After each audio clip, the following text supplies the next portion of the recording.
പ്രിയങ്ക ഗാന്ധി, പ്രിയങ്ക ഗാന്ധി, പ്രിയങ്ക ഗാന്ധി.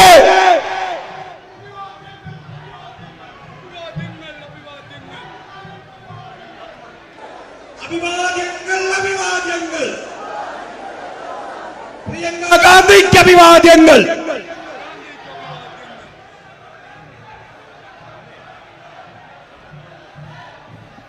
യോഗ നടപടികൾ ആരംഭിക്കുന്നു.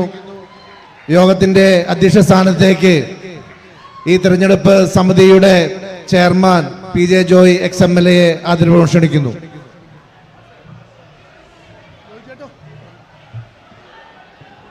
എല്ലാവരും യഥാസ്ഥാനങ്ങളിൽ ഇരിക്കണം എന്ന് അഭ്യർത്ഥിക്കുന്നു. നമ്മുടെ യോഗ നടപടികൾ ആരംഭിക്കുകയാണ്. വന്ദേ മാതരം. ശ്രീമതി ശ്രീകുട്ടി രമണൻ.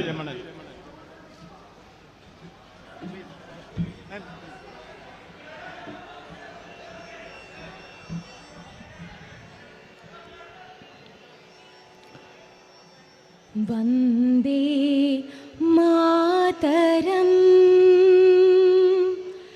വന്ദേ മാതരം. സുജലാം സുഫലാം മലയജ ശീതളാം സസ്യശ്യാമളാം മാതരം. വന്ദേ മാതരം. ശുഭ്രജോത്സ്ന പുളകിതയാമിനി ഭുല്ലകുസുമിത ദ്രുമദലശോഭിനി സുഹാസിനി സുമധുരഭാഷിണി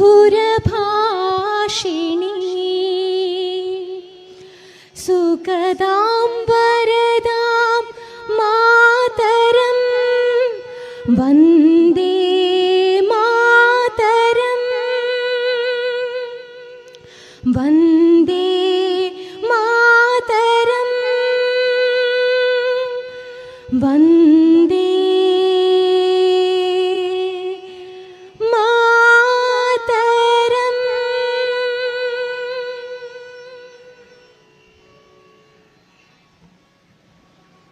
സ്വാഗതം ആശംസിക്കുന്നതിന് election committee general convener Shri Saneesh Kumar Joseph MLA ക്ഷണിക്കുന്നു. വേദിയിലെ ഏറ്റവും ആദരണീയരായ നേതാക്കന്മാരെ, സഹോദരി സഹോദരന്മാരെ, സുഹൃത്തുക്കളെ, നമ്മുടെ രാജ്യത്ത് മതേതരത്വവും ജനാധിപത്യവും നരേന്ദ്രമോദിയുടെ നേതൃത്വത്തിലുള്ള ഈ ഗവൺമെന്റ് അട്ടിമറിക്കുമ്പോൾ അതിനെതിരെ അതിശക്തമായ പോരാട്ടങ്ങൾക്ക് രാഹുൽ ഗാന്ധിയോടൊപ്പം തോളോട് തോൾ ചേർന്ന് ആ പോരാട്ടങ്ങൾക്ക് നേതൃത്വം കൊടുക്കുന്ന ഇന്ത്യയിലെ ജനലക്ഷങ്ങളുടെ ആവേശോജ്വലയായ നേതാവ്, നമുക്കെല്ലാം പ്രിയപ്പെട്ട, ഇന്ന് മതമൈത്രിയുടെ ഈ രാജ്യത്തേക്ക് ഹിന്ദു മതവും ഈ രാജ്യത്തേക്ക് ഇസ്ലാം മതവും ക്രിസ്ത്യൻ മതവും ഒക്കെ കടന്നു വന്ന കൊടുങ്ങല്ലൂർ അമ്മയുടെ തട്ടകത്തിലേക്ക് കടന്നു വന്നിട്ടുള്ള നമ്മുടെയൊക്കെ ആവേശോജ്വലയായ നേതാവ് പ്രിയങ്ക ഗാന്ധിയെ നിങ്ങൾക്കെല്ലാവർക്കും വേണ്ടി ഈ യോഗത്തിലേക്ക് സ്വാഗതം ചെയ്യുന്നു. ഈ യോഗത്തിന്റെ അധ്യക്ഷൻ തെരഞ്ഞെടുപ്പ് കമ്മിറ്റിയുടെ ചെയർമാൻ PJ ജോയ് XMLA സ്വാഗതം ചെയ്യുന്നു. നമ്മുടെ എല്ലാം പ്രിയപ്പെട്ട സ്ഥാനാർത്ഥി, കഴിഞ്ഞ 5 വർഷക്കാലം നമ്മളോട് ഒപ്പം തോളോട് തോൾ ചേർന്ന് പ്രവർത്തിച്ച UDFന്റെ സ്ഥാനാർത്ഥി ശ്രീ ബെന്നി ബെഹനാനെ ഈ യോഗത്തിലേക്ക് സ്വാഗതം ചെയ്യുന്നു. കേരളത്തിലെ പിണറായി വിജയൻ ഗവൺമെന്റിനെതിരെ അതിശക്തമായ പോരാട്ടങ്ങൾക്ക് നേതൃത്വം കൊടുക്കുന്ന നമ്മുടെയൊക്കെ പ്രിയപ്പെട്ട ആവേശോജ്വലനായ നേതാവ്, കേരളത്തിന്റെ പ്രതിപക്ഷ നേതാവ് VD സതീശനെ ഈ യോഗത്തിലേക്ക് സ്വാഗതം ചെയ്യുന്നു. കേരള പ്രദേശ് കോൺഗ്രസ് കമ്മിറ്റിയുടെ ഏറ്റവും ആദരണീയനായ പ്രസിഡന്റ് ശ്രീ MM ഹസനെ ഈ യോഗത്തിലേക്ക് സ്വാഗതം ചെയ്യുന്നു. കേരളത്തിന്റെ ചുമതലയിലുള്ള AICC ജനറൽ സെക്രട്ടറി ദീപാദാസ് മുൻഷിയെ ഈ യോഗത്തിലേക്ക് സ്വാഗതം ചെയ്യുന്നു. വേദിയിലെ ഏറ്റവും ആദരണീയനായ UDFന്റെ നേതാക്കന്മാർ, MLAമാർ, KPCCയുടെ ഭാരവാഹികൾ എല്ലാവരെയും ഒറ്റവാക്കിൽ ഈ യോഗത്തിൽ സംബന്ധിക്കുന്ന എല്ലാ സഹോദരി സഹോദരന്മാരെയും സ്വാഗതം ചെയ്തുകൊണ്ട് എൻ്റെ വാക്കുകൾ ചുരുക്കുന്നു. നന്ദി, നമസ്കാരം. പ്രതിപക്ഷ നേതാവ് അടക്കം ആരും സംസാരിക്കുന്നില്ല. അഭിസംബോധന ചെയ്യുന്നതിന് നമ്മുടെ ബഹുമാനപ്പെട്ട സ്ഥാനാർത്ഥി ശ്രീ ബെന്നി ബെഹനാൻ അവരെ ക്ഷണിക്കുന്നു.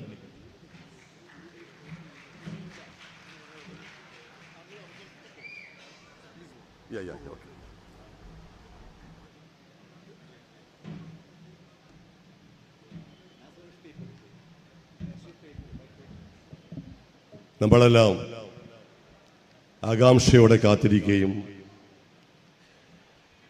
ഊഷ്മളമായ സ്വാഗതം ചെയ്യാൻ മനസ്സുകൊണ്ടും പ്രവർത്തനം കൊണ്ടും തയ്യാറായിരിക്കുന്ന നമ്മുടെ പ്രിയങ്കരിയായ നേതാവ് പ്രിയപ്പെട്ട ശ്രീമതി പ്രിയങ്ക ഗാന്ധി, അധ്യക്ഷവേദിയിലിരിക്കുന്ന ബഹുമാനായ ശ്രീ VD സതീശൻ, പ്രതിപക്ഷ നേതാവ് ശ്രീ MM ഹസൻ, മറ്റ് പ്രിയപ്പെട്ട നമ്മുടെ വിശിഷ്ടവരല്ല, അവരെല്ലാം നമ്മുടെ സുഹൃത്തുക്കളാണ്, ഇതിൻ്റെ ആതിഥേയരാണ്. അതുകൊണ്ട് ആരുടെയും പേര് ഞാൻ പറയുന്നില്ല.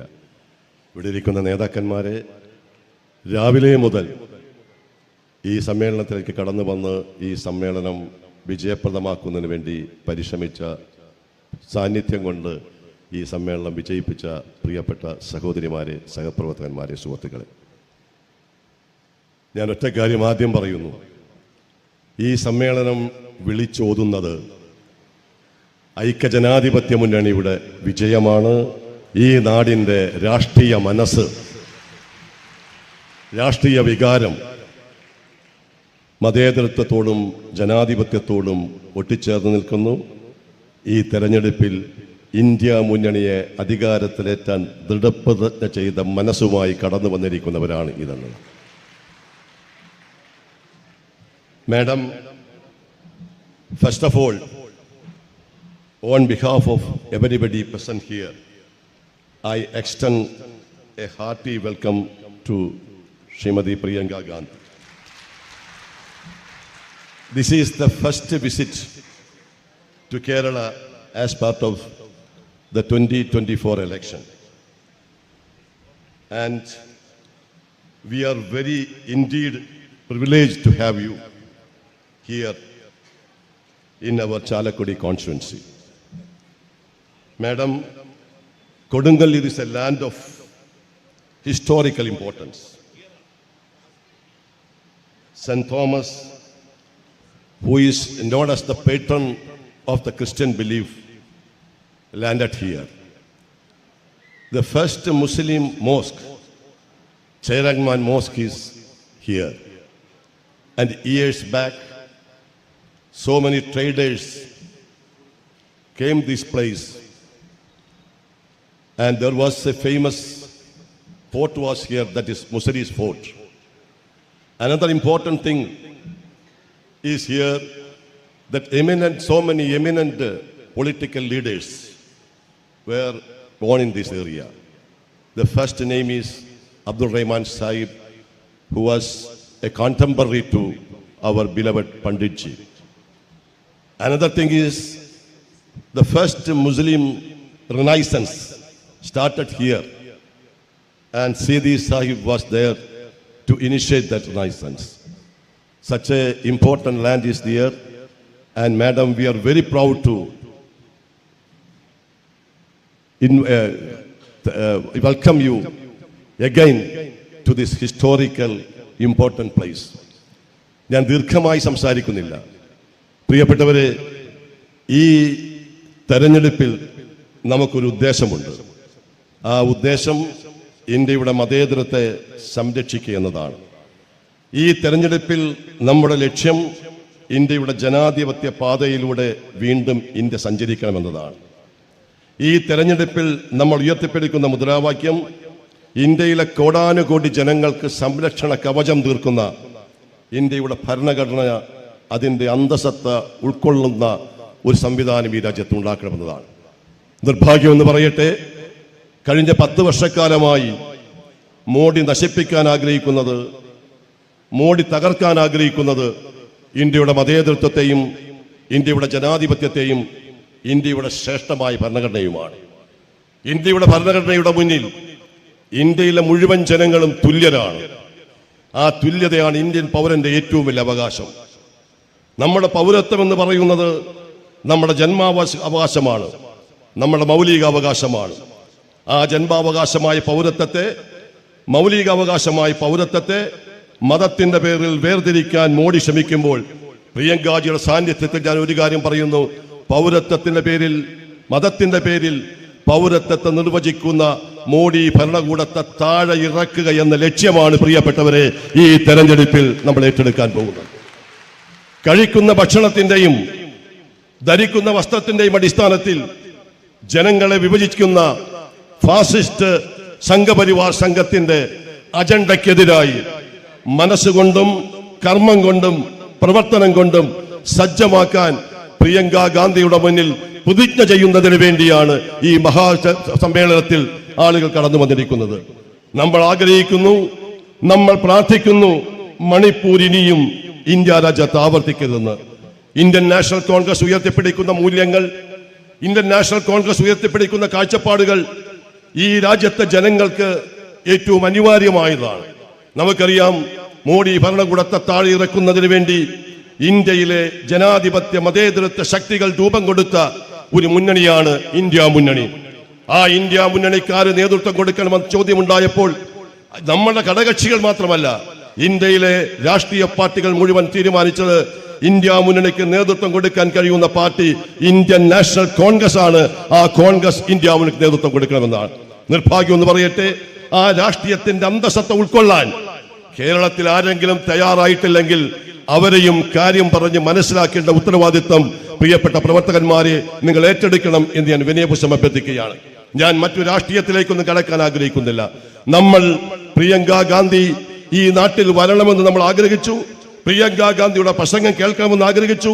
നിങ്ങൾ ഇവിടെ സന്നിഹിതരായിരിക്കുന്നത് പ്രിയങ്കാജിയുടെ പ്രസംഗം കേൾക്കാൻ വേണ്ടി മാത്രമല്ല, ഈ ദൗത്യം ഏറ്റെടുത്തുകൊണ്ട് മുന്നോട്ട് പോകുന്ന പ്രിയങ്ക ഗാന്ധിയുടെ പിന്നിൽ ഇന്ത്യയുടെ മതേതരത്വവും ഇന്ത്യയുടെ ജനാധിപത്യവും സംരക്ഷിക്കുന്നതിന് വേണ്ടി ഞങ്ങൾ തയ്യാറാണ് എന്ന് പ്രതിജ്ഞ എടുക്കുന്നതിന് വേണ്ടിയാണ്. നിങ്ങൾ എല്ലാവരെയും ഞാൻ അഭിവാദ്യം ചെയ്യുന്നു. നിങ്ങളുടെ വിലയേറിയ പ്രവർത്തനങ്ങൾ, ഞാൻ ഒരു സ്ഥാനാർത്ഥിയായി തെരഞ്ഞെടുപ്പിൽ മത്സരിക്കാൻ അവസരം കിട്ടിയത് എന്റെ സൗഭാഗ്യമായി കഴിയുന്നു. 5 വർഷക്കാലം നമ്മൾ ഒരുമിച്ച് നിന്നു, കൈകോർത്ത് പിടിച്ചു, കൂട്ടുകൂടി നമ്മൾ മുന്നോട്ട് പോയി. ഒട്ടേറെ പ്രതിസന്ധികൾ നമ്മൾ തരണം ചെയ്തു, ഒട്ടേറെ കാര്യങ്ങൾ നമുക്ക് നേടിയെടുക്കാൻ കഴിഞ്ഞു. അതിനെല്ലാം ഉണ്ടായത് നിങ്ങളുടെ അനുഗ്രഹങ്ങളും നിങ്ങളുടെ ആശീർവാദവുമാണ്. സംതൃപ്തിയോടുകൂടിയാണ് രണ്ടാമതും ഈ നിയോജകമണ്ഡലത്തിൽ ഒരു സ്ഥാനാർത്ഥിയായി കടന്നു വന്നത്. അതുകൊണ്ട് ഈ സദസ്സിന്റെ മുന്നിൽ എനിക്ക് അഭ്യർത്ഥിക്കാനുള്ളത്, എന്റെ വിജയത്തിന് വേണ്ടി കൈപ്പറ്റിയ അടയാളത്തിൽ വോട്ട് ചെയ്ത് വിജയിപ്പിക്കണം എന്ന് മാത്രമല്ല, ഇവിടെ കടന്നു വന്നിരിക്കുന്ന നല്ലവരായ ജനങ്ങളെ നിങ്ങളുടെ പ്രാർത്ഥന ഉണ്ടാകണം, നിങ്ങളുടെ അനുഗ്രഹം ഉണ്ടാകണം. മതേതരത്വത്തിലും ജനാധിപത്യത്തിലും വിശ്വസിക്കുന്ന ഒരു ഭരണകൂടത്തെ അധികാരത്തിലേറ്റാൻ വർഗീയതയുടെ അജണ്ടയുമായി മുന്നോട്ട് പോകുന്ന വർഗീയ ശക്തികൾ ഇനി ഇന്ത്യയുടെ ഭരണത്തിൽ കടന്നു വരാതിരിക്കാനുള്ള സാഹചര്യം ഉണ്ടാക്കാൻ പ്രിയപ്പെട്ടവരെ നമുക്ക് ഒരുമിച്ച് പ്രവർത്തിക്കാമെന്ന് സൂചിപ്പിച്ചുകൊണ്ട് ഞാൻ ഒരിക്കൽ കൂടി നമ്മളെല്ലാം ആഗ്രഹിച്ചു, നമ്മൾ പ്രതീക്ഷിച്ചു ശ്രീമതി പ്രിയങ്ക ഗാന്ധിയെ ഇവിടെ എത്തിക്കാൻ. ആഗ്രഹം സഫലമായതിന്റെ സംതൃപ്തിയിൽ നിങ്ങൾക്ക് അഭിവാദ്യങ്ങൾ അർപ്പിച്ചുകൊണ്ട് നിങ്ങളുടെ കൂടെ ഇനിയും നിങ്ങളുടെ സുഖത്തിലും ദുഃഖത്തിലും പങ്കുചേരാൻ ഒരു സഹപ്രവർത്തകനെ പോലെ, ഒരു സുഹൃത്തിനെ പോലെ ഞാനും ഉണ്ടാകുമെന്ന് നിങ്ങൾക്ക് വാക്ക് നൽകിക്കൊണ്ട് അഭിവാദ്യങ്ങൾ അർപ്പിച്ചുകൊണ്ട് എന്റെ വാക്കുകൾ അവസാനിപ്പിക്കുന്നു. നിങ്ങൾക്ക് നമസ്കാരം. ജയ് Hind.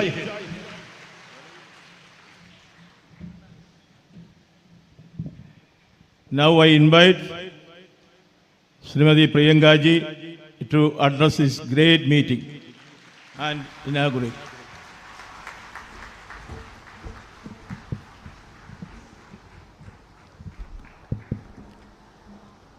Shri Benny Behnan ji, Shri V.D. Satishan ji, Srimati Deepadas Munshi ji, Shri M.M. Hassan ji, Shri Jose Valor ji, Shri T.N. Pratapan ji, Shri Rosie M. John ji, Shri Sanish ji, Shri Anwar Sadat ji, Shri Eldors Kunnapalli ji, all those present on the stage, and my beloved brothers and sisters.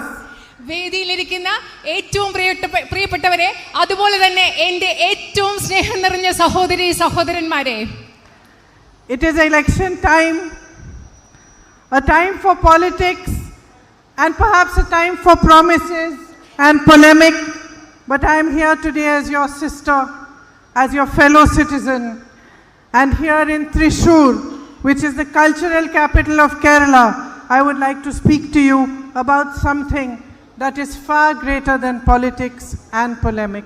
I would like to speak to you about our country.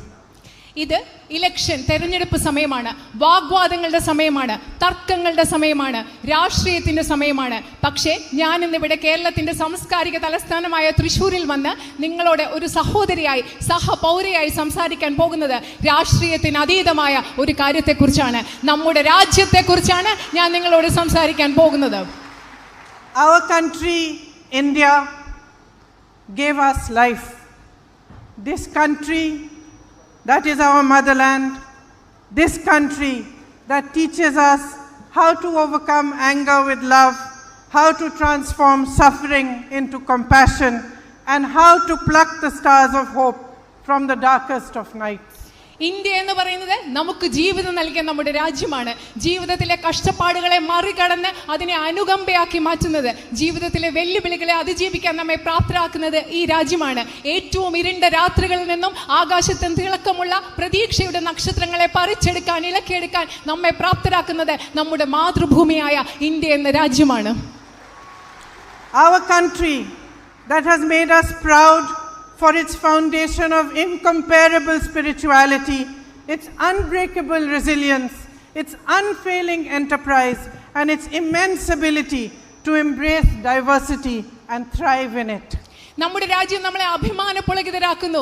രാജ്യത്തിന്റെ മറ്റൊരു രാജ്യവുമായി ഒരിക്കലും താരതമ്യം ചെയ്യാൻ പറ്റാത്ത ആത്മീയത, എന്ത് പ്രശ്നങ്ങൾ ഉണ്ടായാലും അതിൽ നിന്ന് പൂർവ്വസ്ഥിതിയിലേക്ക് തിരിച്ചു വരാനുള്ള നമ്മുടെ കഴിവ്, ഒരിക്കലും പരാജയപ്പെടാത്ത നമ്മുടെ പരിശ്രമം, ഇതെല്ലാമാണ് നമ്മുടെ രാജ്യത്തെ മഹത്തരമാക്കുന്നത്. അതുപോലെ തന്നെ രാജ്യത്തെ വൈവിധ്യങ്ങളെ ആലിംഗനം ചെയ്യാനുള്ള കഴിവും ഇതും ഇന്ത്യയെക്കുറിച്ച് നമ്മളെ വളരെയധികം അഭിമാനമുള്ളവരാക്കുന്നു. Yet these very foundations of our nationhood stand at the threshold of destruction today. പക്ഷേ നിങ്ങൾക്കറിയാമോ, നമ്മുടെ രാജ്യത്തിന്റെ അടിത്തറ, നമ്മുടെ ദേശത്തിന്റെ അടിത്തറയായ ഈ കാര്യങ്ങളെല്ലാം അതിന്റെ നാശത്തിന്റെ വാതിലെത്തി നിൽക്കുന്ന ഒരു കാലഘട്ടത്തിലാണ് നമ്മൾ ഇന്ന് ജീവിക്കുന്നത്. I know that some would say that this is not so, that in fact a new India is emerging, one that has developed a new identity and a new found pride and self-assertion. And to them I would like to say that if they are right, then we must all embrace the will of the nation and accept the new, even as it emerges from the ashes of the old. പക്ഷേ ഈ രാജ്യം നാശത്തിന്റെ പടിവാതിൽക്കലാണ് നിൽക്കുന്നതെന്ന് ഞാൻ പറയുമ്പോൾ ചിലർ പറയും, അല്ല, ഒരു പുതിയ ഇന്ത്യ ആവിർഭവിച്ചുകൊണ്ടിരിക്കുകയാണ്, പുതിയ ആത്മവിശ്വാസമുള്ള സ്വയം ഉറപ്പുള്ള ഒരു ഇന്ത്യ ആവിർഭവിച്ചുകൊണ്ടിരിക്കുകയാണെന്ന് ചിലർ പറയും. പക്ഷേ ഞാൻ അവരോട് പറയാൻ ആഗ്രഹിക്കുന്നു, നിങ്ങൾ പറയുന്നത് ശരിയാണെങ്കിൽ, ഇന്ന് ഉത്ഭവിക്കുന്ന പുതിയ ഇന്ത്യ എന്ന് പറയുന്നത് ശരിയാണെങ്കിൽ അതിനെ ഉൾക്കൊള്ളാൻ സാധിക്കും, അല്ലാതെ ഉൾക്കൊള്ളാൻ സാധിക്കില്ല എന്ന് അവരോട് പറയാൻ ഞാൻ ആഗ്രഹിക്കുന്നു. But let us first be clear about what we are accepting. ഇന്ന് പുതിയ ഇന്ത്യ ഉത്ഭവിക്കുന്നു എന്ന് പറയുമ്പോൾ നമ്മൾ എന്തിനെയാണ് സ്വീകരിക്കുന്നത്, എന്തിനെയാണ് ഉൾക്കൊള്ളുന്നത് എന്ന് ആദ്യം തന്നെ നമുക്ക് വ്യക്തമാകേണ്ടിയിരിക്കുന്നു. Let us understand what the consequences of this acceptance are, and let us not be in any confusion over what this new nation that is being sold to us so vociferously stands for.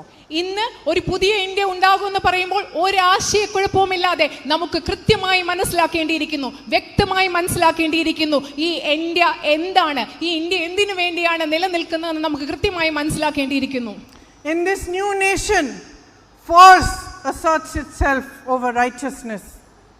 Laws are enacted bypassing the process of democracy and enforced upon people against their will. ഈ പുതിയ India എന്ന് പറയുന്ന ഈ രാജ്യത്തെ നന്മയേക്കാൾ ഉപരി ബലത്തിനാണ് പ്രാധാന്യം. ജനങ്ങളുടെ അഭിപ്രായത്തെ മറികടന്നുകൊണ്ട്, ജനാധിപത്യത്തെ മറികടന്നുകൊണ്ടാണ് ഈ പുതിയ ഇന്ത്യയിൽ നിയമങ്ങൾ നടപ്പിലാക്കുന്നത്. Lakhs and lakhs of farmers from across India protest for months against laws that are thrust upon them. Some of them die, some lose their sons, others are beaten and humiliated, called terrorists, anti-national, yet they continue their peaceful protest. ഇന്ത്യയിൽ ലക്ഷക്കണക്കിന് കർഷകർ അവരുടെ മേൽ അടിച്ചേൽപ്പിച്ച നിയമങ്ങൾക്കെതിരെ മാസങ്ങളോളം ദിവസങ്ങളോളം നമ്മുടെ തെരുവുകൾ പൊരുതുകയുണ്ടായി. അവരിൽ കുറച്ചുപേർ മരിച്ചു, അവരുടെ മക്കൾ മരിച്ചു. പക്ഷേ അവരെ ദേശദ്രോഹികളെന്നും ഭീകരവാദികളും വിളിച്ചുകൊണ്ട് അവരുടെ ശബ്ദത്തെ അടിച്ചമർത്തുകയാണ് ഇവിടെ ചെയ്തത്. In this new nation, their voices remain unheard until the government is compelled to repeal the laws due to an upcoming election. ഒരു ഇലക്ഷന് മുന്നോടിയായി കർഷകരുടെ മേൽ അടിച്ചേൽപ്പിച്ച നിയമങ്ങൾ പിൻവലിക്കുന്നത് വരെ കർഷകരുടെ ശബ്ദങ്ങൾ കേൾക്കാൻ, അവരുടെ ശബ്ദം കേൾക്കാൻ ഗവൺമെന്റ് തയ്യാറായിരുന്നില്ല. In this new nation, an entire state is locked down without internet and phone services for months. Democracy is suspended for 9 million people as the government and the media celebrate. ഈ പുതിയ രാജ്യത്തിൽ ഒരു സംസ്ഥാനത്ത് ഇവിടെ ജനാധിപത്യത്തേക്ക് തൽക്കാലത്തേക്ക് ജനാധിപത്യത്തെ പ്രവർത്തനരഹിതമാക്കിയിരിക്കുകയാണ്. 9 മാസത്തേക്ക് അവിടെ ഇന്റർനെറ്റ് വിച്ഛേദിച്ചു. 9 ദശലക്ഷം ആളുകളുടെ ജീവിതത്തിൽ നിന്ന് ജനാധിപത്യത്തെ എടുത്തു മാറ്റുകയാണ് ഈ പുതിയ ഇന്ത്യയിൽ ചെയ്യുന്നത്. Thousands go on hunger strike to demand their rights in Ladakh. They protest against Chinese encroachment on Indian land, but the government says nothing. ലഡാക്കിൽ അവരുടെ അവകാശങ്ങൾക്ക് വേണ്ടി ആയിരക്കണക്കിന് ആളുകൾ പ്രതിഷേധിക്കുന്നു. ചൈനയുടെ കടന്നുകയറ്റത്തിനെതിരെ, കൈയേറ്റത്തിനെതിരെ പ്രതിഷേധിക്കുന്നു. പക്ഷേ ഇതിനൊന്നും പ്രതികരിച്ചുകൊണ്ട് ഗവൺമെന്റ് ഒന്നും ചെയ്യുന്നില്ല. In this new nation, the Prime Minister's men speak haughtily about changing the constitution that was written with the blood of our freedom fighters and our martyrs. നമ്മുടെ രക്തസാക്ഷികളുടെയും നമ്മുടെ സ്വാതന്ത്ര്യ സമര സേനാനികളുടെയും രക്തം കൊണ്ട് എഴുതിയ ഇന്ത്യൻ ഭരണഘടനയെ മാറ്റുമെന്ന് പ്രധാനമന്ത്രിയുടെ ആളുകൾ അഹങ്കാരത്തോടു കൂടിയാണ് ഈ പുതിയ ഇന്ത്യയിൽ സംസാരിച്ചു കൊണ്ടിരിക്കുന്നത്. They treat the Constitution of India that upholds our rights of liberty, equality and brotherhood as an instrument of their own greed and ambition, as if it is a piece of paper worth nothing. നമ്മുടെ സ്വാതന്ത്ര്യവും സമത്വവും തുല്യതയും എല്ലാം ഉറപ്പു നൽകുന്ന Indian ഭരണഘടനയെ ഇന്ന് അധികാരത്തിലിരിക്കുന്ന government അവരുടെ അത്യാഗ്രഹത്തിനും അവരുടെ ഉയർച്ചയ്ക്കും വേണ്ടിയുള്ള ഒരു ഉപകരണത്തിനായി മാത്രം കാണുന്നു. ഇന്ത്യൻ ഭരണഘടനയെ ഒരു വെറും കടലാസ് കഷ്ണമായി മാത്രമാണ് ഈ ഗവൺമെന്റ് കാണുന്നത്. They seek to deprive Indian citizens of the laws that protect their rights and to weaken their participation in democracy. Indian ജനങ്ങളുടെ നിയമങ്ങളും അവകാശങ്ങളും സംരക്ഷിക്കുന്ന നിയമങ്ങളെ ദുർബലപ്പെടുത്തുന്നതിനും ഇന്ത്യൻ ജനങ്ങളുടെ ജനാധിപത്യത്തിലുള്ള പങ്കാളിത്തത്തെ ദുർബലമാക്കുവാനും വേണ്ടിയാണ് ഈ പുതിയ ഇന്ത്യയിൽ അവർ ശ്രമിച്ചുകൊണ്ടിരിക്കുന്നത്.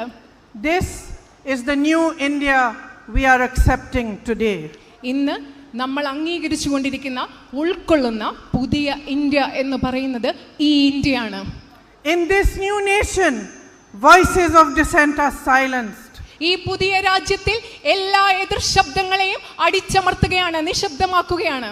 Like thugs who oppress those who raise their heads in protest, the government harasses, accuses and imprisons those who dares to speak against them.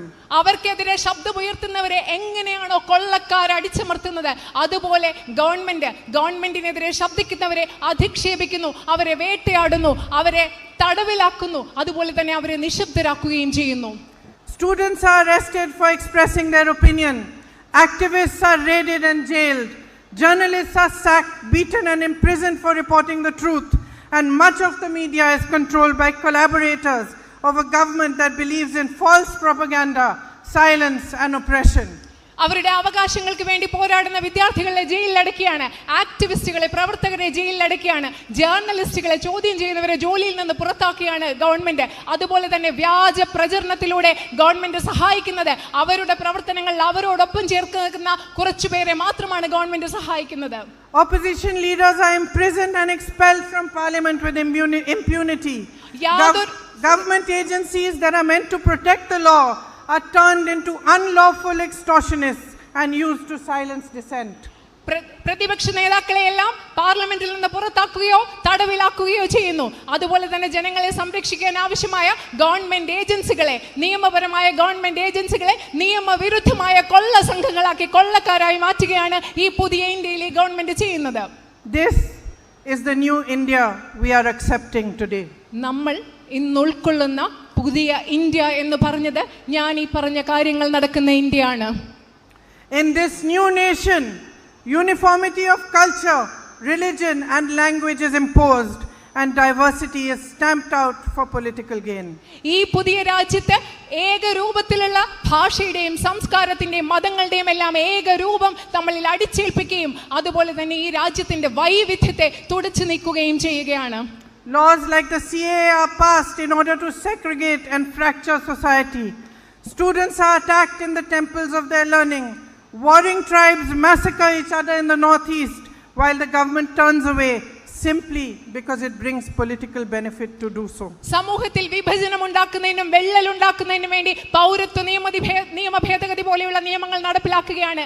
North ഈസ്റ്റിൽ കുട്ടികളെ, വിദ്യാർത്ഥികളെ അവർ പഠിക്കുന്ന സ്ഥലത്ത് അറസ്റ്റ് ചെയ്യുകയും ജയിലിലാക്കുകയും ചെയ്യുകയാണ്. ഗോത്ര വിഭാഗങ്ങൾ തമ്മിൽ നമ്മുടെ വടക്ക് കിഴക്കൻ സംസ്ഥാനങ്ങൾ പ്രശ്നമുണ്ടാകുമ്പോൾ അവരുടെ രാഷ്ട്രീയ ലാഭത്തിന് വേണ്ടി ഗവൺമെന്റ് ഒന്നും മിണ്ടാതെ ഇരിക്കുകയാണ്. In this new nation, our history is rewritten. We are told what to wear, which language to speak, which gods to revere, and whole sections of society are singled out as traitors. This is the new India we are accepting today. ഈ പുതിയ ഇന്ത്യയിൽ നമ്മുടെ ചരിത്രം അവർ തിരുത്തി എഴുതുകയാണ്. നമ്മളോട് എന്ത് വസ്ത്രം ധരിക്കണമെന്ന് പറയുകയാണ്, ഏത് ദൈവത്തെ ആരാധിക്കണമെന്ന് പറയുകയാണ്. നമ്മുടെ രാജ്യത്തെ മുഴുവൻ അവർ മാറ്റിമറിച്ചുകൊണ്ടിരിക്കുകയാണ്. My sisters, in this new nation, those in power tell women what to wear. They propagate laws that demand women's movements to be registered with the police, and they claim the right to decide whom women can love and whom they can marry. ഈ പുതിയ ഇന്ത്യയിൽ സ്ത്രീകളോട് ഇവിടുത്തെ government ആണ് പറയുന്നത് എന്ത് ധരിക്കണം. Women's movement, സ്ത്രീകളുടെ പ്രക്ഷോഭങ്ങൾ നടക്കുമ്പോൾ അത് ഗവൺമെന്റിനോട് രജിസ്റ്റർ ചെയ്യണം എന്ന് പറയുന്നു. ആരെ പ്രണയിക്കണം, ആരെ കല്യാണം കഴിക്കണം എന്നെല്ലാം ഈ പുതിയ ഇന്ത്യയിൽ അവരാണ് നമ്മളോട് പറഞ്ഞുകൊണ്ടിരിക്കുന്നത്. The government protects rapists and defends the oppressors and abusers of women. They vilify victims of heinous crimes, using the entire strength of their administrations to question the characters of victims of abuse. സ്ത്രീകളെ അധിക്ഷേപിക്കുന്നവരെ, സ്ത്രീകളെ ബലാത്കാരം ചെയ്യുന്നവരെ government യാതൊരു പ്രശ്നവുമില്ലാതെ സംരക്ഷിക്കുകയാണ്. അതുപോലെ ആരോപണങ്ങൾ നേരിടുന്ന സ്ത്രീകളെ അവരുടെ എല്ലാ സംവിധാനങ്ങളും, ഗവൺമെന്റിന്റെ സംവിധാനങ്ങളും ഉപയോഗിച്ച് ഒരു ലജ്ജയുമില്ലാതെ സംരക്ഷിച്ചുകൊണ്ടിരിക്കുകയാണ്. Our Olympic medalists protest for days on the streets, begging to be heard, while their abuser is defended by the Prime Minister and his government. നമ്മുടെ ഒളിമ്പിക് മെഡൽ ജേതാക്കളായ വനിതകൾ നിരത്തിൽ ദിവസങ്ങൾ ലൈംഗിക ആക്രമണം നേരിട്ടവർ അവർ പ്രതിഷേധിച്ചു. പക്ഷേ പ്രധാനമന്ത്രി അത് കേൾക്കാതെ അവരെ ആക്ഷേപിച്ചവരെ സംരക്ഷിക്കുകയാണ്, അവരോട് അതിക്രമം കാട്ടിയവരെ സംരക്ഷിക്കുകയാണ് ഇന്ത്യൻ പ്രധാനമന്ത്രി ചെയ്തത്. Women are molested and paraded naked before the entire nation in Manipur, and the government does nothing. ഇന്ത്യയിലെ സ്ത്രീകൾ മണിപ്പൂരിൽ അധിക്ഷേപിക്കപ്പെട്ട് ആക്രമിക്കപ്പെട്ട് നഗ്നരായി ഈ രാജ്യത്തിന്റെ മുമ്പിൽ അവരെ പരേഡ് ചെയ്യുമ്പോൾ ഈ ഗവൺമെന്റ് ഒന്നും അവർക്ക് വേണ്ടി ചെയ്തില്ല. Instead, our Prime Minister tells us that he is fighting for the rights of women, and we are told to believe him. അതിനു പകരം അവർക്ക് വേണ്ടി ഒന്നും ചെയ്യാതെ ഇന്ത്യൻ പ്രധാനമന്ത്രി നമ്മളോട് പറയുകയാണ് അദ്ദേഹം ഈ രാജ്യത്തെ സ്ത്രീകളുടെ അവകാശങ്ങൾക്ക് വേണ്ടി പ്രവർത്തിക്കുകയാണ്, അത് നമ്മൾ വിശ്വസിക്കണമെന്നും അദ്ദേഹം നമ്മളോട് പറയുകയാണ്. This is the new India we are accepting today. ഇന്ന് നമ്മൾ എല്ലാവരും അംഗീകരിച്ചുകൊണ്ടിരിക്കുന്ന, സ്വീകരിച്ചുകൊണ്ടിരിക്കുന്ന പുതിയ ഇന്ത്യ എന്ന് പറയുന്നത് ഞാൻ പറഞ്ഞ ഈ ഇന്ത്യയാണ്. In this new nation, policies are made for the benefit of the Prime Minister's monopolist friends, as the masses are pushed into unemployment and poverty. ഈ രാജ്യത്തെ ഏറ്റവും അധികം വരുന്ന സാധാരണക്കാർ തൊഴിലില്ലായ്മയിലേക്കും ദാരിദ്ര്യത്തിലേക്കും തള്ളിയെറിയപ്പെട്ടുകൊണ്ടിരിക്കുമ്പോൾ ഈ രാജ്യത്തിലെ നയങ്ങൾ രൂപീകരിക്കപ്പെടുന്നത് പ്രൈം മിനിസ്റ്ററിന്റെ, പ്രധാനമന്ത്രിയുടെ കുത്തക മുതലാളിമാരായ ഏതാനും ചില സുഹൃത്തുക്കൾക്ക് വേണ്ടി മാത്രമാണ്. Public assets that belong to the people of India, assets that were built by the sweat and toil of our people, are handed to the Prime Minister's billionaire friends, one after the other, with impunity. ഈ രാജ്യത്തെ ജനങ്ങളുടെ പൊതു ആസ്തികൾ, ഇന്ത്യയിലെ ആസ്തികൾ, ഈ രാജ്യത്തെ ജനങ്ങളുടെ വിയർപ്പും രക്തവും കൊണ്ടുണ്ടാക്കിയെടുത്ത ആസ്തികൾ പ്രധാനമന്ത്രിയുടെ കോടീശ്വരരായ സുഹൃത്തുക്കളുടെ കയ്യിലേക്ക് അവർ കൈമാറ്റം ചെയ്തുകൊണ്ടിരിക്കുകയാണ്.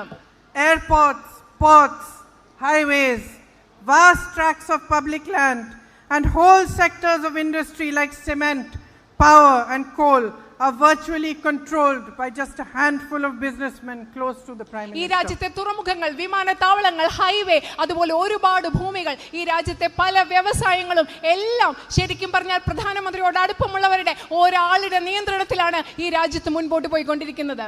loans worth 16 lakh crore rupees are waived for these businessmen, while farmers, unable to afford their basic needs, commit suicide for a few thousand rupees they don't have the means to repay. കയ്യില് കുറച്ചായിരം രൂപ എടുക്കാൻ ആവശ്യമില്ലാതെ കഴിയില്ലാതെ പൈസ ഇല്ലാതെ ഈ രാജ്യത്തെ കർഷകർ ജീവൻ ഒടുക്കുമ്പോൾ, ആത്മഹത്യ ചെയ്യുമ്പോൾ 16 ലക്ഷം കോടി രൂപ വരുന്ന പ്രധാനമന്ത്രിയുടെ ബിസിനസ് സുഹൃത്തുക്കളുടെ ലോണുകളാണ് ഈ രാജ്യത്തെ എഴുതി തള്ളിയത്.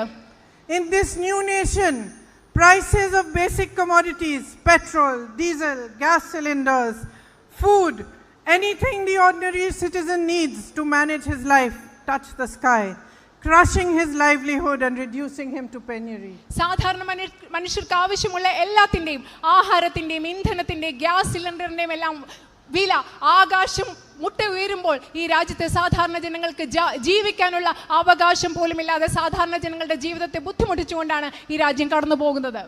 The common man struggles to support his family as unemployment rates are the highest in 45 years. നമ്മുടെ രാജ്യത്ത് 45 വർഷത്തെ ഏറ്റവും വലിയ തൊഴിലില്ലായ്മ നിരക്കുള്ള സാഹചര്യത്തിൽ സാധാരണ മനുഷ്യർ അവരുടെ കുടുംബവും ജീവിതവുമായി മുൻപോട്ട് പോകാൻ ഇവിടെ ബുദ്ധിമുട്ടുകയാണ്.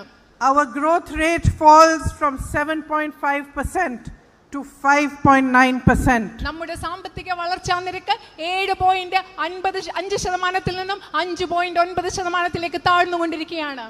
Our national debt rises from 55 lakh crores to 205 lakh crores.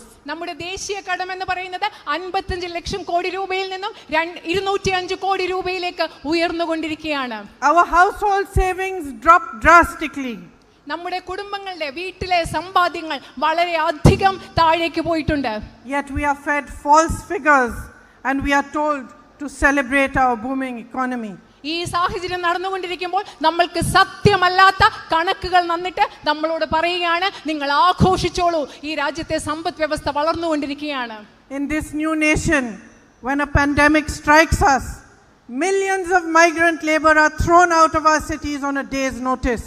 They are left to walk hundreds of kilometers towards their villages, risking death and disease with no support whatsoever. ഈ രാജ്യത്ത് ഒരു വലിയ പകർച്ചവ്യാധി ഉണ്ടായപ്പോൾ നമ്മുടെ ദശലക്ഷക്കണക്കിന് അതിഥി തൊഴിലാളികളെ അവരെ ഈ രാജ്യത്ത് ഒരു സംരക്ഷണവും ഗവൺമെന്റിന്റെ ഒരു പിന്തുണയും കൊടുക്കാതെ അവർ തൊഴിൽ ചെയ്തിരുന്ന സിറ്റികളിൽ നിന്ന് നഗരങ്ങളിലേക്ക് അവർ നടക്കുകയായിരുന്നു. പലപ്പോഴും അവർ മരണത്തെ അതിജീവിച്ചുകൊണ്ട്, രോഗത്തെ അതിജീവിച്ചുകൊണ്ടാണ് നമ്മുടെ നാട്ടിലെ ദശലക്ഷക്കണക്കിന് കുടിയേറ്റ തൊഴിലാളികൾ ആ പകർച്ചവ്യാധി കാലത്ത് മുൻപോട്ട് പോയത്. The whole nation watches scenes that they will never forget. A woman dying of fatigue before her children's eyes, leaving them orphaned on a railway platform in Bihar. A young girl cycling for hundreds of kilometers, carrying her father on the back of the cycle. A man hoisting his parents on his back, walking barefoot in the heat towards his village. ആ കോവിഡിന്റെ കാലത്ത്, പകർച്ചവ്യാധിയുടെ കാലത്ത് ബീഹാറിലെ ഒരു railway സ്റ്റേഷനിലെ പ്ലാറ്റ്ഫോമിൽ തന്റെ മക്കളെ അനാഥരാക്കിക്കൊണ്ട് ക്ഷീണം കൊണ്ട് തകർന്നു വീണ് മരിച്ച ഒരു അമ്മയെ, തന്റെ പിതാവിന്റെ ശവം സൈക്കിളിന്റെ പുറകിൽ വെച്ചുകൊണ്ടുപോയ, മൃതശരീരം സൈക്കിളിന്റെ പിന്നിൽ വെച്ചുകൊണ്ടുപോയ ഒരു മനുഷ്യനെ, തന്റെ മാതാപിതാക്കളെ മുതുകിലേറ്റിക്കൊണ്ട് നടന്നുപോയ ഒരു ആൺകുട്ടിയെ, ഈ കാഴ്ചകളൊന്നും നമ്മുടെ നാട്ടിലെ ജനങ്ങൾക്ക് നമുക്ക് ഒരിക്കലും മറക്കാൻ സാധിക്കില്ല. The whole world watches dumbfounded as the Prime Minister and his government do nothing. This is the new India we are accepting today. Prime മിനിസ്റ്ററും അദ്ദേഹത്തിന്റെ പ്രധാനമന്ത്രിയും അദ്ദേഹത്തിന്റെ ഗവൺമെന്റും ഈ സാഹചര്യത്തിൽ ഒന്നും ചെയ്യാതിരുന്നപ്പോൾ നമ്മുടെ ലോകം മുഴുവൻ നിശബ്ദരായി നോക്കി നിന്നു. നമ്മൾ മുഴുവൻ നിശബ്ദരായി നോക്കി നിന്നു. ആ പുതിയ ഇന്ത്യയിലാണ് നമ്മൾ ഇന്ന് ജീവിക്കുന്നത്. In this new nation, corruption is institutionalized. ഈ പുതിയ രാജ്യത്ത് അഴിമതി എന്ന് പറയുന്നത് സ്ഥാപനവൽക്കരിച്ചിരിക്കുകയാണ്. The government passes an ordinance enabling electoral bonds so that political donations can be accepted anonymously from companies. കമ്പനികൾ രാഷ്ട്രീയ പാർട്ടികൾക്ക് സംഭാവന നൽകുന്നത് അവരുടെ പേര് വിവരം വെളിപ്പെടുത്താതെ സംഭാവന നൽകുന്നതിന് വേണ്ടി, തെരഞ്ഞെടുപ്പ് കടപ്പത്രങ്ങൾക്ക് വേണ്ടി, ഇലക്ട്രൽ ബോണ്ടിന് വേണ്ടി ഗവൺമെന്റ് ഒരു ഓർഡിനൻസ് നടപ്പിൽ വരുത്തി. It then coerces, harasses and raids companies to extort donations from them. One company's valuation is lower than the amount it donates to the ruling party. Others have cases opened against them before they make hefty donations and suddenly their problems vanish. കമ്പനികളെ ഭീഷണിപ്പെടുത്തുകയും raid നടത്തുകയും ചെയ്താണ് അവരിൽ നിന്ന് വലിയ വലിയ തുക സംഭാവനയായി ഗവൺമെന്റ് വാങ്ങുന്നത്. ഒരു കമ്പനി ഗവൺമെന്റ് നൽകിയ സംഭാവനയേക്കാൾ വളരെ കുറവായിരുന്നു ആ കമ്പനിയുടെ മൂല്യം എന്ന് പറയുന്നത്. അതുപോലെ തന്നെ കമ്പനികൾ വളരെയധികം വിലപിടിപ്പുള്ള വളരെയധികം വലിയ വലിയ സംഭാവനകളാണ് ഇലക്ട്രൽ ബോണ്ടിലൂടെ ഗവൺമെന്റിന് നൽകിയത്. Many appear to donate in exchange for business deals and contracts. The list is endless.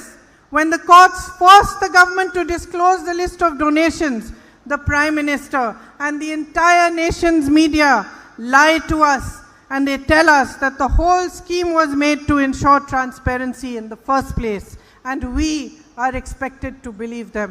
പല കമ്പനികളും ഇലക്ട്രൽ ബോണ്ടിലൂടെ സംഭാവന നൽകിയതിന്റെ ഫലമായി അവർക്ക് കോടിക്കണക്കിന് രൂപയുടെ കരാറുകളും മറ്റും കിട്ടി. ഈ ആരാണ് സംഭാവന നൽകിയതെന്ന് വെളിപ്പെടുത്തിയ കോർട്ട് ഗവൺമെന്റിനോട് ആവശ്യപ്പെട്ടപ്പോൾ അത് നമ്മളോട് പറയുന്നില്ല. പക്ഷെ നമ്മൾ വിശ്വസിക്കുന്നു ഇതെല്ലാം സത്യമാണ്. രാഷ്ട്രീയത്തിൽ സുതാര്യത കൊണ്ടുവരുന്നതിന് വേണ്ടി, രാഷ്ട്രീയത്തെ ശുദ്ധമാക്കുന്നതിന് വേണ്ടിയാണ് ഇലക്ട്രൽ ബോണ്ട് കൊണ്ടുവരുന്നതെന്ന് ഗവൺമെന്റ് പറയുമ്പോൾ നമ്മളത് വിശ്വസിക്കണം എന്ന് അവർ ആവശ്യപ്പെടുന്നു. This is the new India we are accepting today. ഇന്ന് നമ്മൾ അംഗീകരിക്കുന്ന ഉൾക്കൊള്ളുന്ന പുതിയ ഇന്ത്യ എന്ന് പറയുന്നത് ഈ ഇന്ത്യയാണ്. In this new nation, institutions are brought to their knees, the judiciary is bullied, and those entrusted with the protection of our freedoms are made to fall silent. ഇന്നത്തെ രാജ്യത്തെന്ന് പറഞ്ഞാൽ രാജ്യത്തിന്റെ ഭരണഘടനാ സ്ഥാപനങ്ങളെ അവർ മുട്ടിലിഴക്കുകയാണ്, ജുഡീഷ്യറിയെ ഭീഷണിപ്പെടുത്തുകയാണ്. നമ്മുടെ അവകാശങ്ങൾ സംരക്ഷിക്കേണ്ട സ്ഥാപനങ്ങളെല്ലാം ഈ രാജ്യത്ത് നിശബ്ദമായി മാറിയിരിക്കുകയാണ്. Elected governments are bought and sold at the will of our Prime Minister. പ്രധാനമന്ത്രിയുടെ ഇഷ്ടം പോലെ രാജ്യത്ത് തെരഞ്ഞെടുക്കപ്പെടുന്ന ഗവൺമെന്റുകളെ വാങ്ങുകയും വിൽക്കുകയും ചെയ്തുകൊണ്ടിരിക്കുകയാണ് ഈ പുതിയ ഇന്ത്യയിൽ.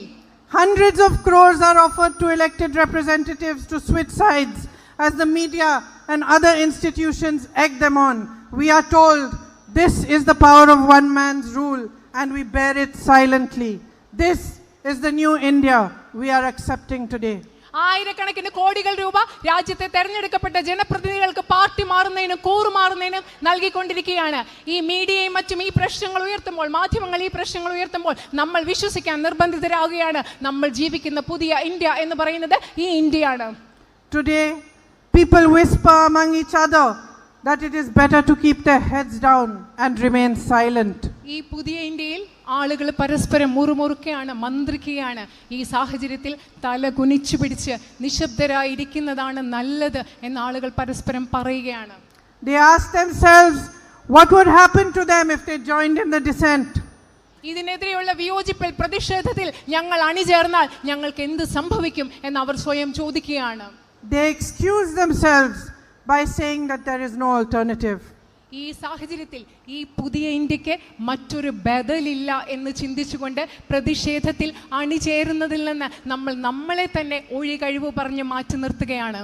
But sometimes, my sisters and brothers, it takes the force of a storm rattling the rafters of our homes, its gusts shaking down the roofs of our aspirations and gutting our foundations, for us to awaken from our complacency and gather the strength to protect the ideals we believe in. പക്ഷേ എൻ്റെ പ്രിയപ്പെട്ട സഹോദരി സഹോദരന്മാരെ, ഞാൻ നിങ്ങളോടൊന്ന് പറയട്ടെ, ചിലപ്പോൾ നമ്മുടെ വീടിൻ്റെ കടുക്കോലുകൾ ഇളക്കി കഴിയുന്ന കൊടുങ്കാറ്റുകൾ നമുക്ക് വേണം. നമ്മുടെ ഇളക്കി മറിക്കുന്ന നമ്മുടെ വീടിനെ, നമ്മുടെ പ്രതീക്ഷകളെ, നമ്മുടെ അഭിലാഷങ്ങളെ ഇളക്കി മറിക്കുന്ന ചില കൊടുങ്കാറ്റുകളും കാറ്റുകളും നമ്മുടെ അടിത്തറ ഇളക്കുന്ന ചില സാഹചര്യങ്ങളും വേണം.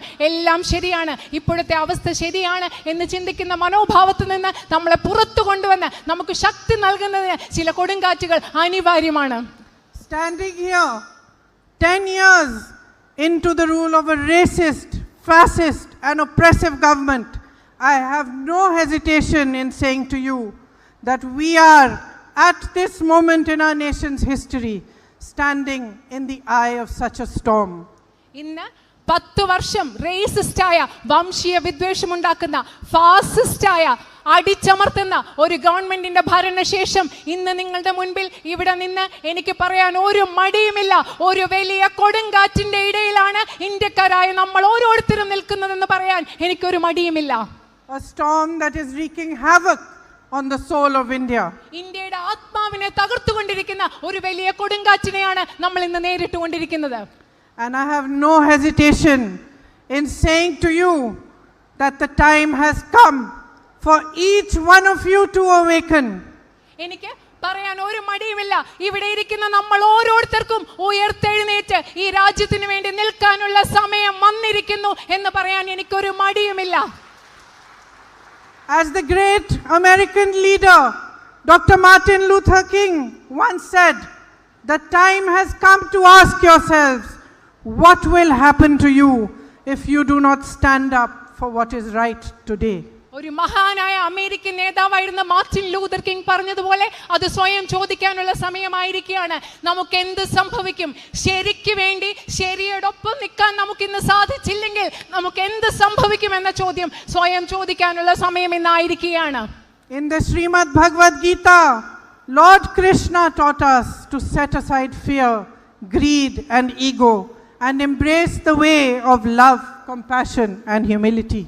ഭഗവത്ഗീതയിൽ ഭഗവാൻ ശ്രീകൃഷ്ണൻ നമ്മളെ പഠിപ്പിച്ചിട്ടുണ്ട്. നമ്മുടെ അഹംഭാവവും ദേഷ്യവും എല്ലാം മാറ്റി നിർത്തിക്കൊണ്ട് വിനയത്തെ, അനുകമ്പയെ ഉൾക്കൊള്ളാൻ, ഭയമില്ലാതെ ജീവിക്കാൻ അദ്ദേഹം ഭഗവത്ഗീതയിൽ നമ്മെ പഠിപ്പിച്ചിട്ടുണ്ട്.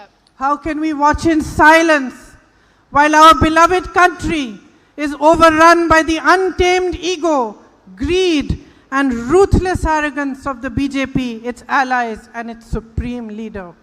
ബിജെപിയുടെയും ബിജെപിയുടെ സഖ്യകക്ഷികളുടെയും ബിജെപിയുടെ പരമപ്രധാന നേതാവിന്റെയും അഹംഭാവം കൊണ്ട് നമ്മുടെ ഈ രാജ്യം തകർക്കപ്പെട്ടുകൊണ്ടിരിക്കുമ്പോൾ, അവരുടെ അത്യാഗ്രഹം കൊണ്ട്, അവരുടെ വളർച്ചയിലുള്ള താല്പര്യം കൊണ്ട് ഈ രാജ്യം തകർക്കപ്പെട്ടുകൊണ്ടിരിക്കുമ്പോൾ നമുക്ക് എങ്ങനെ നിശബ്ദരായി നോക്കി നിൽക്കാൻ സാധിക്കും എന്ന് ഞാൻ നിങ്ങളോട് ചോദിക്കുകയാണ്. How can we, the nation with the youngest population in the world, allow election after election to be decided on irrelevant and divisive issues rather than force our leaders to focus on the struggles, the needs and the aspirations of billions of Indians? ഈ രാജ്യത്ത്, ഈ ലോകത്തെ ഏറ്റവും കൂടുതൽ യുവജനങ്ങളുള്ള നമ്മൾക്ക് എങ്ങനെ പറയാൻ സാധിക്കും ഇലക്ഷന് ശേഷം, ഓരോ തെരഞ്ഞെടുപ്പിന് ശേഷം ഓരോ തെരഞ്ഞെടുപ്പും രാജ്യത്തെ അപ്രസക്തമായ, രാജ്യത്തെ വിഭജിക്കുന്ന പ്രശ്നങ്ങളുടെ മേൽ തെരഞ്ഞെടുപ്പ് നടത്താൻ നമുക്ക് എങ്ങനെ അത് അനുവദിക്കാൻ സാധിക്കും? രാജ്യത്തെ ജനങ്ങൾക്ക് പ്രധാനപ്പെട്ട പ്രശ്നങ്ങളെ കുറിച്ച് ചിന്തിക്കാതെ അപ്രസക്തമായ വിഷയങ്ങളിൽ തെരഞ്ഞെടുപ്പ് നടത്തുന്നത് നമുക്ക് സമ്മതിക്കാൻ സാധിക്കില്ല. Brothers and sisters, there is a great battle taking place across our nation today. On one side stand those who want to distract you, divide you and use your power to fulfill their own greed. On the other side stand those who are begging you to unite, to focus on your own future and take your power back into your own hands. നമ്മുടെ രാജ്യത്തെ എൻ്റെ സഹോദരന്മാരെ, ഒരു വലിയ യുദ്ധം നടന്നുകൊണ്ടിരിക്കുകയാണ്. നിങ്ങളുടെ ശ്രദ്ധ നിങ്ങളുടെ യഥാർത്ഥ വിഷയങ്ങളിൽ നിന്ന് തിരിച്ചു മാറ്റാൻ, നിങ്ങളെ വിഭജിക്കാൻ ആഗ്രഹിക്കുന്നവർ ഒരു വശത്ത് നിന്ന് യുദ്ധം ചെയ്യുകയാണ്. മറുവശത്ത്, ഈ വശത്ത് ഞങ്ങളുണ്ട്. ഞങ്ങൾ നിങ്ങളോട് അപേക്ഷിക്കുകയാണ്, ഇവരിൽ നിന്ന് നിങ്ങളുടെ ശക്തി തെരഞ്ഞെടുത്ത് തിരിച്ചു പിടിച്ച് ഈ രാജ്യത്തെ സംരക്ഷിക്കാൻ വേണ്ടി നിങ്ങളോട് അപേക്ഷിക്കുന്ന മറ്റൊരു വിഭാഗമാണ് ഈ സൈഡിൽ നിന്ന്, ഈ മറുവശത്ത് നിന്ന് മറ്റു ശക്തിയോട് യുദ്ധം ചെയ്തുകൊണ്ടിരിക്കുന്നത്. On one side stand the forces of this new version of India, and on the other stand those who fight for the India that was built from the toil of our people and the blood of our martyrs. ഒരു വശത്ത് നിൽക്കുന്നത് ഈ ഇന്ത്യയുടെ പുതിയ പതിപ്പിന് വേണ്ടി നിൽക്കുന്ന മനുഷ്യരാണ്. മറുവശത്ത് നിൽക്കുന്നത് നമ്മുടെ രക്തസാക്ഷികളുടെ രക്തവും വിയർപ്പും കൊണ്ട് പടുത്തുയർത്തുണ്ടാക്കിയ നമ്മുടെ രാജ്യത്തിന് വേണ്ടി നിൽക്കുന്നവരാണ് മറുവശത്ത് ഈ യുദ്ധത്തിൽ നിൽക്കുന്നത്. In this land of Mahatma Gandhi and Sri Narayan Guruji, this land of the great people of Kerala that celebrate Vishu and Onam and Eid and Easter, this land of harmony and plurality, of equality and education, I implore you to recognize that this election is no mere election. ഈ രാജ്യത്ത് മഹാത്മാഗാന്ധിയുടെയും ശ്രീനാരായണ ഗുരുവിന്റെ രാജ്യത്ത് വിഷുവും ഈസ്റ്ററും റംസാനും ഓണവും ഈദും എല്ലാം ആഘോഷിക്കുന്ന ഈ രാജ്യത്ത്, വൈവിധ്യങ്ങളുടെ രാജ്യത്ത്, ഈ സാഹോദര്യങ്ങളുടെ രാജ്യത്ത് ഞാൻ നിങ്ങളോട് അപേക്ഷിക്കുകയാണ്, ഞാൻ നിങ്ങളോട് പറയുകയാണ്, നിങ്ങളെ ഓർമ്മപ്പെടുത്തുകയാണ്, ഈ തെരഞ്ഞെടുപ്പ് എന്ന് പറയുന്നത് വെറും ഒരു തെരഞ്ഞെടുപ്പ് മാത്രമല്ല. It is a fight for the soul of this great nation. ഈ രാജ്യത്തിന്റെ ആത്മാവിനെ വീണ്ടെടുക്കാനുള്ള ഒരു വലിയ പോരാട്ടമാണ്, ഇന്ത്യയുടെ ആത്മാവിനെ വീണ്ടെടുക്കാനുള്ള ഒരു വലിയ പോരാട്ടമാണ് ഈ തെരഞ്ഞെടുപ്പ്. It is a fight for a democratic India that stood valiantly against tyranny and inequality. It is a fight for the freedom we once took for granted. It is a fight for hope It is a fight for all that is right. ദുർഭരണത്തിനെതിരെ, സാമ്രാജ്യത്തിനെതിരെ, അസമത്വത്തിനെതിരെ പോരാടിയ ഒരു ഇന്ത്യക്ക് വേണ്ടിയുള്ള ഒരു ഫൈറ്റാണ്. നമ്മുടെ സ്വാതന്ത്ര്യത്തിന് വേണ്ടിയുള്ള ഒരു പോരാട്ടമാണ്. നമ്മൾ ഒരിക്കൽ വളരെ പ്രാധാന്യം നൽകിയിട്ടില്ലാന്ന ഒരു സ്വാതന്ത്ര്യത്തിന് വേണ്ടിയുള്ള നമ്മുടെ പോരാട്ടമാണ്. നമ്മുടെ പ്രതീക്ഷകൾക്ക് വേണ്ടിയുള്ള പോരാട്ടമാണ് ഈ തെരഞ്ഞെടുപ്പ്. India does not need hatred and anger. It needs unity to survive. It needs love to hold its diverse cultures together. It needs real progress permeating down to each citizen to fulfill the dreams of its millions of young men and women. It needs dissent and justice and equality, and it needs 1 billion voices to speak their own truths with freedom and fearlessness in order to stand among the great nations of the world and give its children the future they deserve. ഇന്ത്യക്ക് വേണ്ടത് വെറുപ്പും വിദ്വേഷവുമല്ല. ഇന്ത്യക്ക് വേണ്ടത് സ്നേഹമാണ്, മനുഷ്യരെ ഒരുമിപ്പിക്കുന്ന സ്നേഹമാണ്. ഇന്ത്യക്ക് വേണ്ടത് ഐക്യമാണ്. ഇന്ത്യക്ക് വേണ്ടത് ഇവിടുത്തെ ജനങ്ങളുടെ ആയിരക്കണക്കിന് ദശലക്ഷക്കണക്കിന് മനുഷ്യരുടെ ശബ്ദമാണ്, കോടിക്കണക്കിന് മനുഷ്യരുടെ ശബ്ദമാണ്. ഈ രാജ്യത്തിന് മുൻപോട്ട് പോകാൻ, ഇവിടുത്തെ എല്ലാ ജനങ്ങൾക്കും മുൻപോട്ട് പോകാൻ, ഒരുമിച്ച് നിൽക്കാൻ ഇന്ത്യക്ക് വേണ്ടത് ഇതൊക്കെയാണ്, മറിച്ച് വെറുപ്പും വിദ്വേഷവുമല്ല. So my sisters and brothers, as I stand before you today on our motherland, this land that all of us love so dearly, I want to remind you that you have an onerous responsibility towards your country today. ഇന്ന് നിങ്ങളുടെ മുൻപിൽ നമ്മുടെ മാതൃഭൂമിയിൽ നിന്ന് നമുക്കെല്ലാം നൽകിയ നമ്മുടെ രാജ്യത്ത് നിന്ന് നിങ്ങളോട് സംസാരിക്കുമ്പോൾ നിങ്ങളെ ഞാൻ ഓർമ്മപ്പെടുത്താൻ ആഗ്രഹിക്കുന്നു. നിങ്ങൾക്ക് നമ്മുടെ രാജ്യത്തോട്, നമ്മുടെ ഇന്ത്യയോട്, നിങ്ങൾക്ക് ഓരോരുത്തർക്കും വലിയൊരു ഉത്തരവാദിത്വമുണ്ട്. The choice you make in a few days will determine which side will win this battle for India's soul. രാജ്യത്തിന്റെ ആത്മാവിന് വേണ്ടി, ഈ രാജ്യത്തിന് വേണ്ടി നടക്കുന്ന യുദ്ധത്തിൽ ഏതാനും ദിവസങ്ങൾക്ക് ശേഷം നിങ്ങൾ നടത്തുന്ന തെരഞ്ഞെടുപ്പ് തീരുമാനിക്കും ഈ രാജ്യത്തിന് വേണ്ടിയുള്ള, രാജ്യത്തിന്റെ ആത്മാവിന് വേണ്ടിയുള്ള യുദ്ധത്തിൽ ആരാണ് ജയിക്കുന്നതെന്ന്. Choose with the force of dharma in your hearts and the power of truth in your beings. Choose wisely and choose well. നന്നായി തീരുമാനിക്കുക, ബുദ്ധിപരമായി തീരുമാനിക്കുക. നിങ്ങളുടെ മനസ്സിൽ ധർമ്മത്തിന്റെ ശക്തിയോടുകൂടി, സത്യത്തിന്റെ ധൈര്യത്തോടുകൂടി ഈ തെരഞ്ഞെടുപ്പിൽ നിങ്ങൾ ആരുടെ പക്ഷമാണെന്ന് ബുദ്ധിമാന്മാരുമായി തെരഞ്ഞെടുക്കുക. The future of our great nation, for which your forefathers and our forefathers fought, is in your hands today. നമ്മുടെ പൂർവ്വപിതാമഹന്മാർ, നമ്മുടെ പൂർവികർ ഏത് രാജ്യത്തിന് വേണ്ടി പോരാടിയോ ആ രാജ്യത്തിന്റെ ഭാവി എന്റെയും നിങ്ങളുടെയും കയ്യിലാണിന്ന്. Thank you for listening to me so carefully, and I hope that the words I have spoken will remain in your hearts and your minds when you go to vote in a few days. I hope you will vote for the India that we all love, for a strong future for us and for your children. Thank you. നിങ്ങൾ വളരെ നന്ദിയോടും കൂടി ശ്രദ്ധയോടും കൂടി ഞാൻ പറഞ്ഞത് കേട്ടിരുന്നതിന് നിങ്ങളോട് ഞാൻ നന്ദി പറയുന്നു. അതുപോലെ തന്നെ നിങ്ങൾ തെരഞ്ഞെടുപ്പിൽ വോട്ട് ചെയ്യാൻ പോകുമ്പോൾ ഞാൻ പറഞ്ഞത് നിങ്ങളുടെ മനസ്സിലുണ്ടായിരിക്കുമെന്ന് ഞാൻ കരുതുന്നു. നമ്മളുടെ ഭാവിക്ക് വേണ്ടി, നമ്മളുടെ കുട്ടികളുടെ ഭാവിക്ക് വേണ്ടി നിങ്ങൾ കൃത്യമായൊരു തെരഞ്ഞെടുപ്പ് തന്നെ നടത്തുമെന്ന് ഞാൻ വിചാരിക്കുന്നു. നന്ദി, നമസ്കാരം. Now I invite Sri P.B. Moidu to present a memento to Priyanka ji, mentioning the religious harmony, the history of Kodungalur.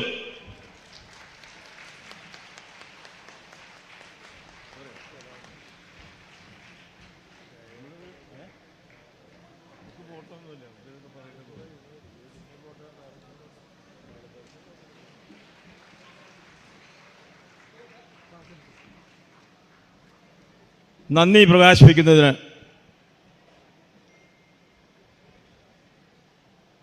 Shri Mujeeb UDF convener അവരെ ക്ഷണിക്കുന്നു. ബഹുമാനമുള്ളവരെ, ഈ മഹാസമ്മേളനത്തിൽ പങ്കെടുത്ത നമ്മുടെ പ്രിയങ്കരിയായ പ്രിയങ്കാജി ഉൾപ്പെടെയുള്ള മുഴുവൻ കോൺഗ്രസ് നേതാക്കന്മാരെയും പ്രിയപ്പെട്ട ജനാധിപത്യ വിശ്വാസികളെയും ഒറ്റവാക്കിൽ നന്ദി രേഖപ്പെടുത്തിക്കൊണ്ട് നിർത്തുന്നു. നിങ്ങൾക്ക് നമസ്കാരം. ജയ് ഹിന്ദ്. വ്യൂഹം പോയതിനു ശേഷം